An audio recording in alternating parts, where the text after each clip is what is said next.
Hello दोस्तों, स्वागत है मेरे इस वीडियो में। इसमें आपको हम अर्धवार्षिक परीक्षा 2023-24-25 का हम दिखा रहे हैं और ये सामान्य हिंदी का पेपर है। ये पेपर आप देख लीजिए और इसमें आपका पूरा सलूशन चाहिए तो आप कमेंट करिएगा। इसमें हम आपको बहुविकल्पीय प्रश्न आपको दिखा रहे हैं, उनका आंसर हम बताएंगे, तो आप ध्यानपूर्वक देखते रहिए। तो इसमें हम पहला क्वेश्चन से शुरू करते हैं। सरस्वती पत्रिका के संपादक हैं, तो इसमें से डॉक्टर संपूर्णानंद, आचार्य महावीर प्रसाद द्विवेदी, वासुदेव शरण अग्रवाल, रामचंद्र शुक्ल। तो इसमें पहला ये दूसरा आंसर आपका सही हो जाएगा, आचार्य महावीर प्रसाद द्विवेदी। दूसरा देखते हैं, हिंदी की प्रथम कहानी किसे माना जाता है। इसमें हिंदी की प्रथम कहानी इंदुमती को माना जाता है। तीसरा क्वेश्चन देखते हैं, भारतीय हिंदी से पूर्व लेखक हैं, तो आपसे के सदा सुखलाल हैं आपके पूर्व लेखक। तार सप्तक के संपादक हैं, तो तार सप्तक के संपादक आपके अज्ञे हैं। भारतवर्षोन्नति कैसे हो सकती है, हिंदी गद्य की विधा है, तो आपकी कौन सी विधा है, तो आपकी निबंध विधा ये है। और इसमें हम पद्य पर आधारित जो प्रश्न दिए गए हैं उनको हम देखते हैं। हिंदी का प्रथम महाकाव्य कौन सा है, तो प्रथम महाकाव्य पृथ्वीराज रासो है। कौन कृष्ण भक्ति शाखा का कवि है, तो आपका सूरदास जी हैं, कृष्ण भक्त शाखा के कवि हैं।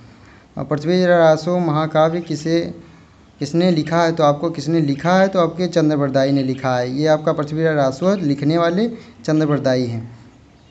कामायनी महाकाव्य के रचनाकार हैं, तो कामायनी महाकाव्य के रचनाकार जयशंकर प्रसाद हैं। रीतिकाल के किस कवि ने वीर रस की रचना लिखी है, तो इसमें आपको कौन वीर रस की लिखी है, तो इसमें आपके भूषण हो जाएंगे। और नीचे तीसरा क्वेश्चन हम देख रहे हैं, निम्नलिखित अवतरणों को पढ़कर उन पर आधारित प्रश्नों के उत्तर दीजिए। तो इसमें आपको गद्य दिया गया है, या आपको पढ़कर इसके आंसर मतलब देने हैं। तो आप देख लीजिए कौन से गद्य हैं। दो इसमें दिए रहते हैं, जिसमें से आपको कोई एक करना होता है। ये आप पढ़ के इनको आप कर लीजिएगा। और इस पेपर का PDF आपको प्रेप ऐप पर मिल जाएगा। और आपका पेपर हो चुका है तो प्रेप ऐप पर अपना पेपर भी अपलोड कर सकते हैं। और ये गद्य पर आधारित प्रश्न हो गए। उसके बाद ये पद्य पर आधारित जो आपके पद्यांश दिए गए हैं उन पर आधारित प्रश्न हैं, उनको आप हल करेंगे। इस तरीके से पेपर आपका रहेगा क्लास 11 का सामान्य हिंदी का। तो आप इसी तरह इनके क्वेश्चन देख सकते हैं यहाँ तक। ठीक है, फिर यहाँ पर दिया गया है, निम्नलिखित लेखकों में से किसी एक साहित्यिक परिचय देते हुए उनकी कृतियों पर प्रकाश डालिए। तो इनको साहित्यिक परिचय और इनकी रचनाओं और मतलब इनको शोध जो भी मतलब किए हैं ये आपको लिखना है। 5 नंबर का प्रश्न आता है, इसमें से कोई आप एक कर सकते हैं। 4 प्रश्न 4 लोग में से किसी एक का करना होता है। और इसी तरह खा भी है, निम्नलिखित कवियों में से किसी एक कवि का साहित्यिक परिचय देते हुए उनकी रचनाओं लिखना है। मतलब उनका जीवन परिचय और साहित्यिक परिचय और उनकी रचनाएं लिखना है। बलिदान अथवा आकाशदीप कहानी का सारांश लिखना है। इसमें से आपको एक कोई करना है, 5 नंबर का है। आन का मान नाटक के उद्देश्य पर प्रकाश डालना है। ये आपको इसी तरीके से आपको 12th में भी मिल जाएगा। इसी तरीके से आपका इसमें मिल रहा है, पर उसमें आपको उद्देश्य या उन पे मतलब जीवन चरित्र जिस पे है, तो उस तरीके से आपका प्रश्न पूछ सकता है। दुर्गादास का चरित्र चित्रण कीजिए। तो दुर्गादास का आपका चरित्र चित्रण करना है। और निम्नलिखित अवतरणों का संदर्भ सहित हिंदी अनुवाद करना है। आपका संस्कृत ये संदर्भ दिया गया है गद्यांश, इसको मतलब देख कर उसको आपको हिंदी में अनुवाद करना है पढ़कर। इसमें से 2 दिए रहते हैं, उसमें से आपको एक कोई करना है। इसी तरीके से पद्य में भी इसी तरह दिया रहेगा, तो आपका पद्य का भी देख सकते हैं, यहाँ से दिया है।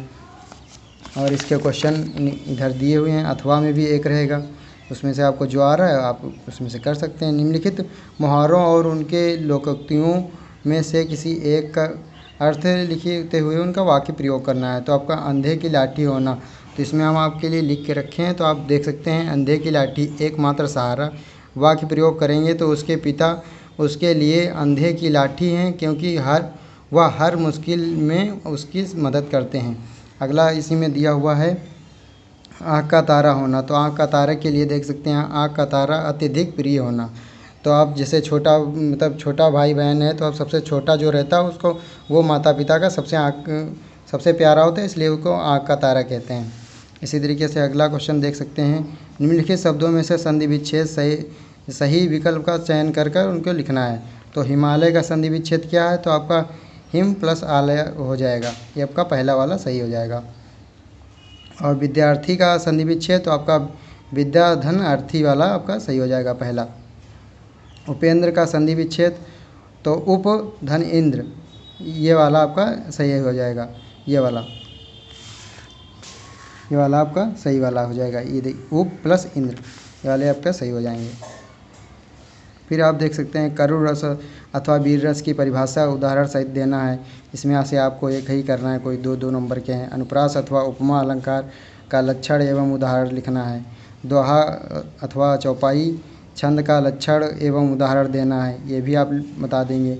इंटरमीडिएट कॉलेज के संबंध रिक्त पद हेतु नियुक्त के लिए एक आवेदन पत्र लिखना है। आपका 6 नंबर की आता है, ये ज़रूर आता है। इसमें से एक और रहता है, अपने क्षेत्र की नालियों तथा सड़कों आदि की सफाई होने पर अस्थायी अधिकारी को एक शिकायती पत्र लिखना, ये भी आपके लिए एक आता है। इसमें से आपको कोई एक करना रहता है। या आप नीचे आप देख सकते हैं, इसमें से कोई आप एक निबंध लिख सकते हैं। तो धन्यवाद। आपको वीडियो अच्छा लगा तो लाइक करिएगा, और इसका पूरा सलूशन चाहते हैं तो आप कमेंट करिएगा, और इस पेपर का PDF आपको पेपर मिल जाएगा। धन्यवाद।